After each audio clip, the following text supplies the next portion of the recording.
이 새벽에 여기 모인 여러분들을 주님의 이름으로 축원합니다. 함께 우리 사도신경으로 우리의 신앙을 고백하시겠습니다. 전능하사 천지를 만드신 하나님 아버지를 내가 믿사오며 그 외아들 우리 주 예수 그리스도를 믿사오니 이는 성령으로 잉태하사 동정녀 마리에게 나시고 본디오 빌라도에게 고난을 받으사 십자가에 못 박혀 죽으시고 장사한 지 사흘 만에 죽은 자 가운데서 다시 살아나시며 하늘에 오르사 전능하신 하나님 우편에 앉아 계시다가 저희로서 산 자와 죽은 자를 심판하러 오시리라.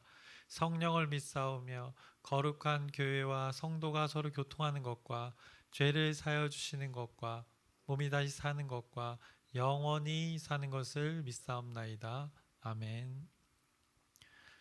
하나님 아버지, 오늘도 새 생명 새날 허락해 주심을 감사합니다. 오늘 우리에게 이 주어진 하루를 하나님의 뜻을 이루며 살아가게 해 주시옵소서. 더욱이 오늘 하루 하나님의 뜻을 구하기 위하여 이른 아침부터 이 자리에 모였습니다. 우리의 신앙을 고백합니다. 하나님을 향한 우리의 믿음을 고백합니다. 우리들을 기억해 주시고 오늘 삶 가운데 수많은 결정과 또 수많은 선택, 또 수많은 사람들을 만날 텐데 그 가운데 하나님께서 주시는 공급으로 지혜와 지식과 명철로 그 모든 것을 선택하고 결정하게 하여 주시옵소서. 하나님의 인도하심과 보호하심을 구합니다. 인도하여 주시옵소서. 예수님의 이름으로 기도드렸습나이다. 아멘. 함께 우리 찬송가 286장 찬양하시겠습니다. 새 찬송가 286장, 통일 찬송가는 218장입니다.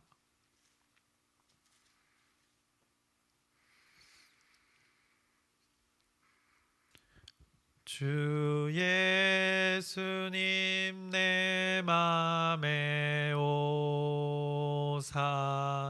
날 붙들어 주시고 내 마음에 새 힘을 주사 늘 기쁘게 하소서. 사랑의 주 사랑의 주 내 맘속에 찾아오사 내 모든 죄 사하시고 내 상한 맘 고치소서. 주 예수님 내 맘에 오사 내 소원 다하시고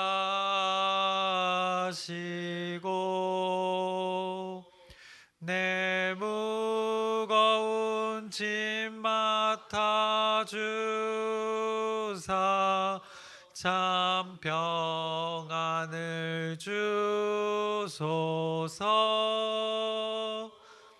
사랑의 주 사랑의 주 내 맘속에 찾아오사 내 모든 죄 사하시고 내 상한 맘 고치소서. 주 예수님 내 맘에 오사 날 정결케 하시고 은혜를 내 맘에 채워 늘 충만케 하소서. 사랑의 주 사랑의 주 내 맘속에 찾아오사 내 모든 죄 사하시고 내 상한 마 고치소서. 주 예수님 내 맘에 오사 내 길 인도하시고 주 성령을 내 맘에 채워 늘 충만케 하소서. 사랑의 주 사랑의 주 내 맘속에 찾아오사 내 모든 죄 사하시고 내 상한 맘 고치소서. 아멘. 오늘 함께 나누실 말씀은 사사기 13장의 말씀입니다. 사사기 13장 전체의 말씀인데 우리가 함께 읽기는 5절 한 구절 읽겠습니다. 사사기 13장 5절의 말씀을 함께 읽겠습니다. 읽겠습니다. 보라, 내가 임신하여 아들을 낳으리니 그의 머리 위에 삭도를 대지 말라. 이 아이는 태에서 나옴으로부터 하나님께 바쳐진 나실임이 됨이라. 그가 블레셋 사람의 손에서 이스라엘을 구원하기 시작하리라 하시니. 아멘. 오늘은 이제 사사기 13장의 말씀을 나누겠습니다. 오늘 앞전에 12장에서는 그 입다가 살고 있는 길르앗 지방의 사람들과 그 에브라임 사람들과 전쟁을 치루어서 많은 사람들이 죽었습니다. 동족 상잔의 그 비극이 벌어졌습니다. 그리고 그 사사들의 짧은 나머지 이어지는 사사들의 짧은 기록들을 우리가 볼 수 있었습니다. 우리가 확인할 수 있었던 것은 사사들의 그 아들과 자손들까지도 이제 많은 부를 추구하고 있었던 것을 확인했습니다. 또한 언제부턴가 하나님이 세우신 사사가 아닌 이스라엘 백성들 스스로가 세운 사사들이 나타나기 시작했습니다. 그래서 외부가 아닌 내부의 싸움들이 있었고 또 사사들의 그 엉뚱한 목표의 삶들이 사사기에 나타났었고 그리고 하나님 없음의 그 이스라엘 백성들의 모습을 우리가 확인했습니다. 어찌 보면 이 막장이 어떻게 보면 짬뽕이 된 이 사사기 전체의 모습들을 잘 표현하고 있던 12장의 모습이었습니다. 그리고 이어지는 이제 마지막 사사 어떻게 보면 삼손입니다. 그래서 13장에서는 이 삼손의 지금 오늘 13장에서는 탄생의 배경에 대해 삼손의 그 태어남에 대해 배경에 대해서 말씀하고 있습니다. 그래서 13장은 여느 어떤 다른 사사기의 시작과 비슷하게 이스라엘 백성들이 다시 여호와의 목전에서 악을 행하였다고 말씀하면서 13장이 시작을 합니다.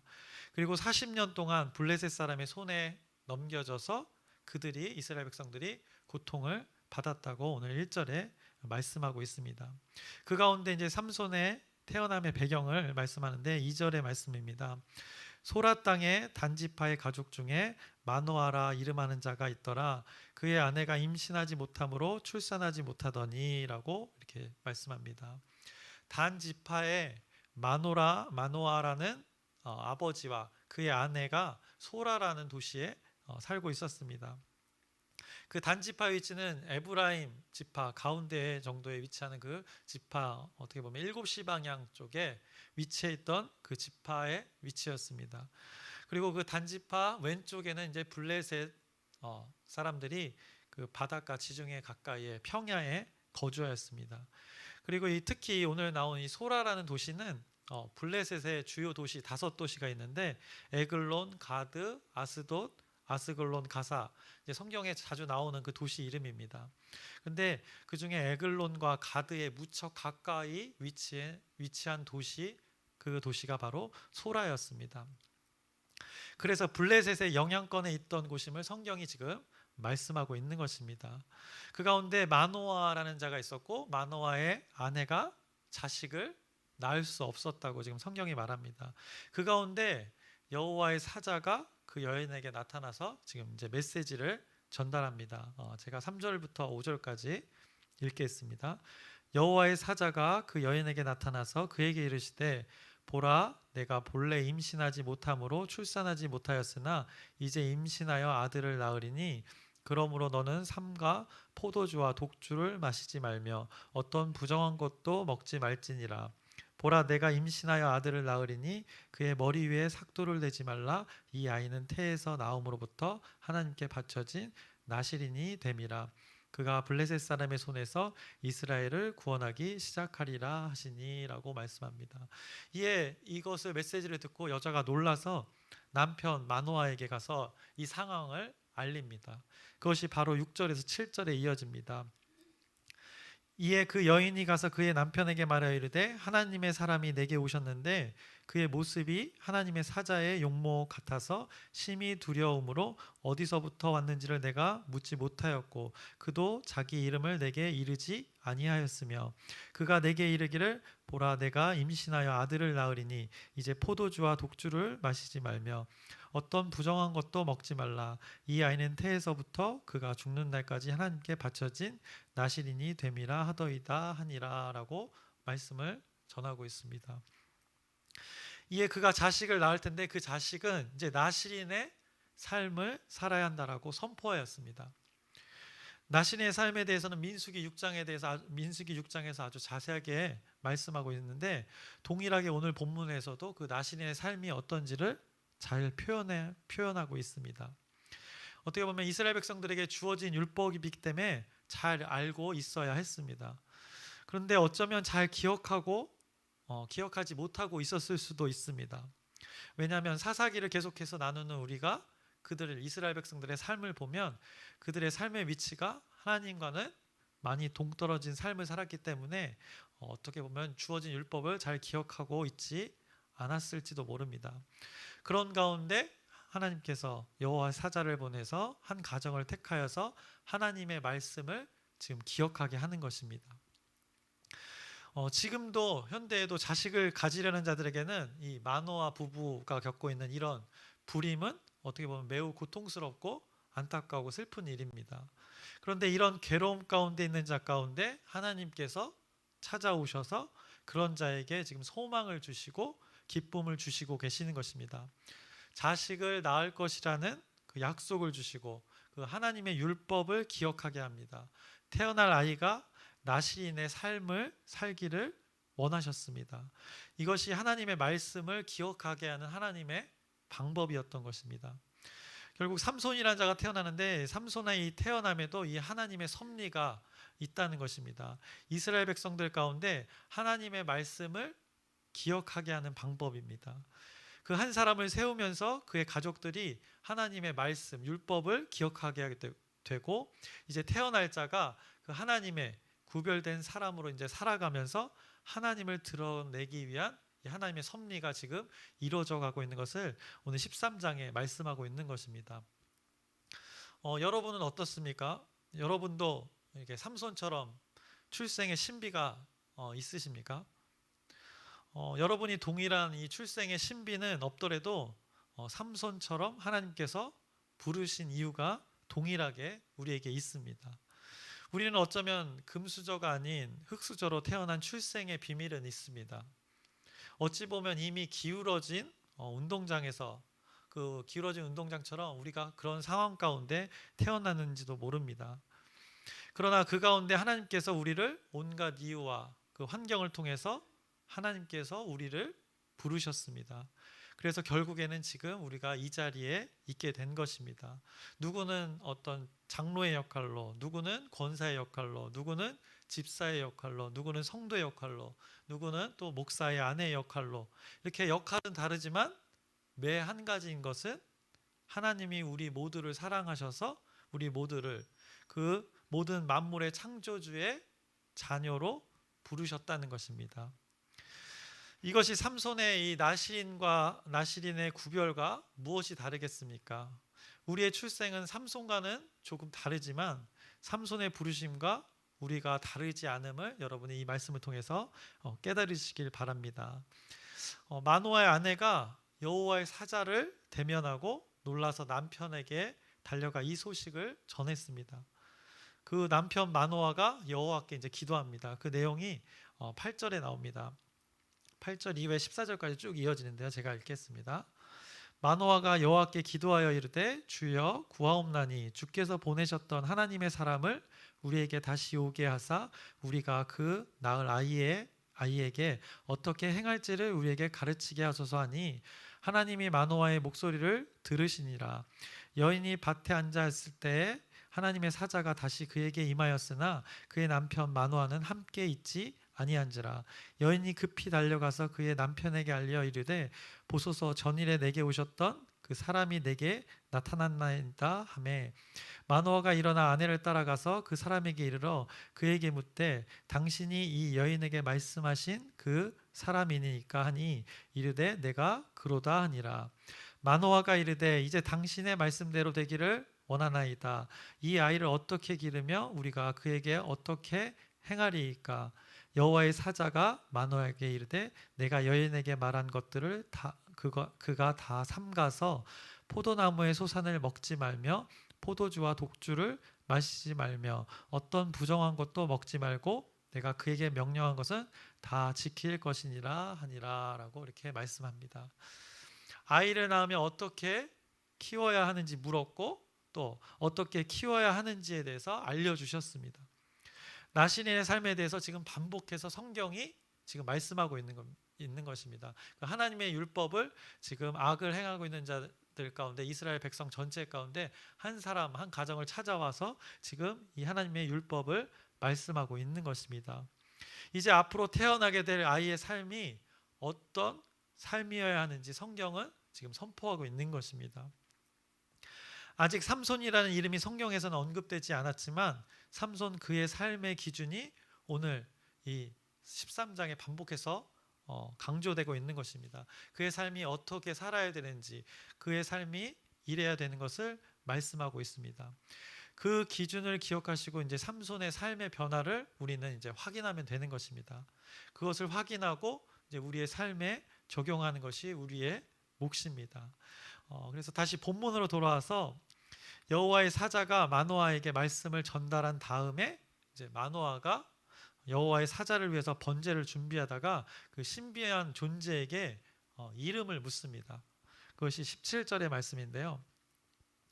마노아가 또 여호와의 사자에게 말하되 당신의 이름이 무엇이니까 당신의 말씀이 이루어질 때에 우리가 당신을 존귀히 여기리이다 하니라고 말씀합니다. 이름을 묻는 것은 굉장한 의미가 있는 것입니다. 어떻게 보면 서로의 존재를 확인하는 것입니다. 묻는 이와 대답하는 이의 그 관계를 확인하게 되는 시간입니다. 좀 다른 이야기인데 며칠 전에 뉴스에 나온 이야기입니다. 80대 할머니들의 모임입니다. 순이와 칠공주라는 그 할머니들의 모임을 뉴스에서 나온 것을 봤습니다. 80 넘으신 그 할머니들이 늦게 이제 한글을 배우셔서 랩을 하고 시를 쓰고 하는 모습들이 뉴스에 나왔었습니다. 시골에 이제 연로하신 분들을 대상으로 이제 하는 교육을 통해서 그분들이 이제 자아 실현을 하는 모습이 잠깐 나왔었는데 그분들이 이제 한글을 배운 것입니다. 말은 할 줄 아나 글씨를 모르셔가지고 평생 답답해하고 또 위축되고 불편해하고 물론 먹기 바쁜 시대였기 때문에 그렇게 어떻게 보면 배움을 배우지 못해서 그 한으로 살았던 세월들을 확인할 수 있었습니다. 근데 정말 글씨 하나 배우지 못한 그 서러움을 그 배움을 통해서 해소하는 모습들이 뉴스에 나왔습니다.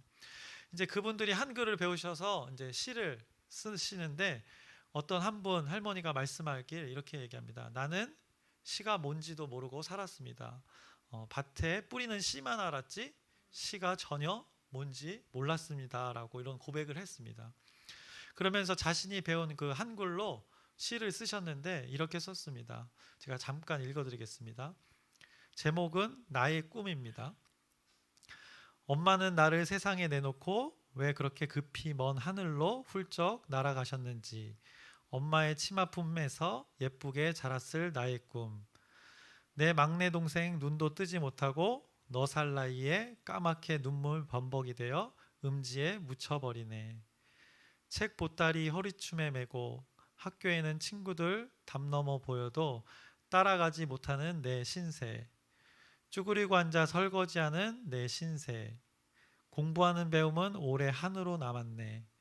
70곡에 넘은 어느 날 마을회관에서 공부할 기회가 찾아와 원망과 한을 창 밖으로 던져버리고 이제 내 가슴은 올해 봄날이 되었다. 이렇게 할머니가 한글을 배우고 쓰신 시입니다. 아주 멋진 시이죠. 한글을 처음 배운 분이 쓴 시입니다. 제가 이것을 왜 언급하냐면은 자신이 평생 한이 되었던 그 배움을 해소하는 과정 중에 자신이 배운 그 한글로 표현한 처음 시로 표현한 존재가 바로 엄마라는 존재인 것입니다. 이 할머니의 존재의 의미는 엄마라는 이 존재를 두 글자로 이렇게 쓰면서 자신의 정체성을 찾고 있는 것입니다. 성경으로 다시 돌아와서 오늘 성경의 만화도 하나님의 사자에게 이름을 물으면서 자신의 이 정체성을 찾고 있는 것입니다. 자기와 자식의 존재에 대한 질문을 지금 하고 있는 것입니다. 당신이 누구시기에 우리를 찾아와 이 자녀를 주시는 약속을 하시고 그를 하나님의 말씀대로 살게 하시려는지, 자신의 존재와 잉태될 자식의 존재의 그 정체성을 확인하기 위해서 자신 앞에 나타난 이 신비한 존재에게 지금 이름을 묻는 것입니다. 17절에서 18절의 말씀입니다.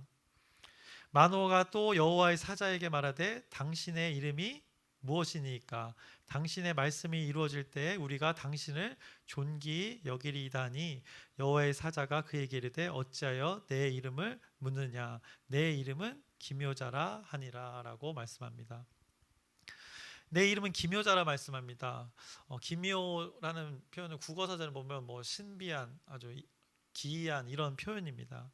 근데 이 상황에서 이 말이 무슨 뜻이냐면 내 이름은 기묘자라는 말씀은 내 이름 알아서 뭐하게, 내 이름 비밀이야 라는 뜻입니다. 출애굽기에서도 그래서 야훼라는 말이 나옵니다. 스스로 있는 자라는 표현입니다. 이것을 어떻게 보면 직역하면 나는 나다라는 표현입니다. 그것을 또 다른 의미로 또 표현하면 이렇게 표현되어집니다. 나는 되고자 하는 대로 될 나일 것이다 라고 표현합니다. 굉장히 이름이 어렵습니다. 한마디 더 이 말을 쉽게 의미를 전달해 드리자면 나는 인간의 어떤 말이나 규정 속에 갇힐 수 없는 존재야. 신비는 신비로 두어야 해 라는 말씀인 것입니다. 당신의 이름이 무엇입니까? 라고 이렇게 질문했을 때 나는 비밀이야. 너의 생각으로 나를 규정하지 마.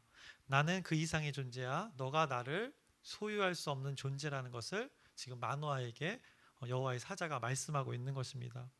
오히려 내가 너희들을 부르러 온 존재야 라고 지금 기묘자라는 표현을 통해서 지금 말씀하고 있는 것입니다. 인간과 그 신의 정체성을 지금 확인시켜 주고 있는 것입니다. 이 질문을 통해서 굉장한 의미가 담겨져 있는 것입니다. 이 대화를 통해서 마노아는 어떤 것을 느꼈을까요? 하나님의 존재를 기억한 것입니다. 자신들의 신인 창조주를 지금 만난 것을 아마 깨달았을 것입니다. 19절부터 제가 한번 또 읽어보겠습니다. 이에 마노아가 염소 새끼와 소재물을 가져다가 바위에서 여호와께 드리매 이적이 일어난지라. 마노아와 그의 아내가 본즉 불꽃이 제단에서부터 하늘로 올라가는 동시에 여호와의 사자가 제단 불꽃에 휩싸여 올라간지라. 마노아와 그의 아내가 그것을 보고 그들의 얼굴을 땅에 대고 엎드리니 여호와의 사자가 마노아와 그의 아내에게 다시 나타나지 아니하니 마노아가 그제야 그가 여호와의 사자인 줄 알고 그의 아내에게 이르되 우리가 하나님을 보았으니 반드시 죽으리로다 하니라고 말씀합니다. 그들이 하나님을 만남을 깨달았습니다. 지금 사사기의 상황, 이스라엘 자손의 상황이 어떻습니까? 1절에 이렇게 분명히 하겠습니다. 이스라엘 자손이 다시 여호와의 목전에 악을 행하였으므로 라고 말씀하고 있습니다. 다시라는 표현을 했습니다. 다시 여호와의 목전에 악을 행하였으므로라고 이 말씀하면서 반복된 그 이스라엘 백성의 악행들의 삶을 말씀하고 있습니다. 하나님을 알지 못하는 그들의 삶이었습니다. 그 어두움 가운데 지금 한 줄기 빛이 지금 13장에 내리고 있는 것입니다. 여호와의 사자가 사람 앞에 나타나서 이적을 행하신 것입니다. 그리고 실제로 그 약속대로 마노아의 아내가 이제 아이를 낳아 이름을 삼손이라 하였습니다. 그것이 오늘 본문의 24절에 25절에 말씀합니다. 그 여인이 아들을 낳음에 그의 이름을 삼손이라 하니라. 그 아이가 자라매 여호와께서 그에게 복을 주시더니 소라와 에스다올 사이 마네단에서 여호와의 영이 그를 움직이기 시작하셨더라라고 말씀합니다. 여호와의 영이 그를 움직이기 시작했다고 표현했는데 이것은 무엇을 말합니까? 이것은 5절의 말씀입니다. 아까 우리가 본문 처음에 읽었던 그 말씀입니다. 보라, 내가 임신하여 아들을 낳으리니 그의 머리 위에 삭도를 대지 말라. 이 아이는 태에서 나옴으로부터 하나님께 바쳐진 나실인이 됨이라. 그가 블레셋의 사람의 손에서 이스라엘을 구원하기 시작하리라 하시니, 이 말씀인 것입니다. 이것이 하나님 일하심의 방법입니다. 먼저 우리에게 다가오셔서 부르십니다. 그 부름으로 우리의 존재가 의미가 있어집니다. 부르시고 약속을 주셨습니다. 성취될 약속을 주십니다. 그리고 그것을 우리 보고 이루라고 하지 않습니다. 우리의 노력, 우리의 열심이 아닌 하나님의 영이 우리를 이끌어 가신다고 지금 선포하는 것입니다. 그래서 25절에 여호와의 영이 그를 움직이기 시작하였더라라고 고백합니다. 그리고 여러분이 잘 아는 구절이 있습니다. 유명한 구절인데 찬양의 가사이기도 한데, 힘도 아닌 능도 아닌 오직 성령으로라는 이 구절이 있습니다. 이 스가랴 4장의 말씀입니다. 스룹바벨이 그 성전 건축할 때 스가랴 선지자에게 하나님의 사자가 나타나서 했던 말입니다. 스가랴 4장 6절의 말씀입니다. 그가 내게 대답하여 이르되 여호와께서 스룹바벨에게 하신 말씀이 이러하니라. 만군의 여호와께서 말씀하시되 이는 힘으로 되지 아니하며 능력으로 되지 아니하고 오직 나의 영으로 되느니라. 하나님의 섭리가 이렇다는 것입니다. 삼손의 출생에는 많은 일들이 있었습니다. 하나님은 동일하게 여러분의 출생에 여러분이 알지 못하게 관여하셨을 것입니다. 왜냐? 삼손의 가족처럼 동일하게 여러분을 부르셨기 때문입니다. 우리를 이 자리에 있게 하셨던 그 부르심이 있었기 때문입니다. 여러분을 그 수많은 삶의 일들과 또 그 수많은 시간을 통하여서 이 하나님과 화목의 관계를 지금까지 맺어오고 계시는 것입니다. 여러분이 이 자리에 하나님과 관계하는 것이 여러분의 인생의 참 의미이고 여러분의 존재의 의미라는 것을 지금 이 말씀을 통해서 깨닫게 해주십니다. 그 하나님의 영, 성령님께서 진리 되신 그분이 여러분을 거룩하고 흠없는 존재로서의 삶으로 여전히 한 걸음 한 걸음 인도하고 계십니다. 하나님의 영이 그를 움직이기 시작하였다라고 25절에 말씀합니다. 그 성령이 오늘 여러분의 삶 가운데 여러분을 움직이게 하시길 주님의 이름으로 축원합니다. 설교를 마치겠습니다. 하나님 아버지, 오늘 삼손의 태어남의 배경에 대해서 나누었습니다. 사사기 13장의 말씀을 나누었습니다. 그 가운데 하나님의 섭리를 확인할 수 있습니다. 이스라엘 백성들이 다시 여호와의 앞에서 악을 행하였습니다. 하나님을 알지 못하고 잊어버리고 기억하지 못하고 살아갔습니다. 그럼에도 하나님께서는 먼저 찾아와 주셔서 한 사람을 택하고 그 가운데 약속을 주시고 그 약속을 성취하는 것을 우리가 목격합니다. 동일하게 우리를 부르셨습니다. 우리의 삶에 목적과 목표가 있습니다. 우리를 그 하나님의 약속대로 거룩하고 흠없는 존재로 우리의 일상 가운데 이뤄가 주시옵소서. 예수님의 이름으로 기도드렸습나이다. 아멘. 하늘에 계신 우리 아버지여, 이름이 거룩히 여김을 받으시오며 나라의 마옵시며 뜻이 하늘에서 이루어진 것 같이 땅에서도 이루어지이다. 오늘날 우리에게 일용할 양식을 주옵시고 우리가 우리에게 죄 지은 자를 사하여 준 것 같이 우리의 죄를 사하여 주옵시고 우리를 시험에 들게 하지 마옵시며 다만 악에서 구하옵소서. 나라와 권세와 영광이 아버지께 영원히 있사옵나이다. 아멘. 오늘 우리 함께 기도 제목 나누겠습니다. 담임 목사님이 침례교 총회 잘 마치고 돌아오셨네요. 반갑게 기회 나실 때마다 인사하시길 바랍니다. 오늘 목요 전도가 있습니다. 우리에게 주어진 사명을 잘 감당하도록 현장에서 함께 여러분들 하시고 또 기도로 함께 하시길 바랍니다. 또 몸과 마음이 아픈 자들이 있습니다. 삶의 또 문제 가운데 있는 자들이 있습니다. 그래서 여러분의 기도가 필요합니다. 우리의 지체들을 위해서 여러분의 그 정직하고 진실된 기도를 부탁드립니다. 그리고 각자의 기도 제목들 있습니다. 그것을 오늘 하나님께 아뢰고 하나님의 뜻이 우리의 일상 가운데 이루어지도록 우리 주님의 이름을 크게 한번 부르짖고 함께 기도하시겠습니다.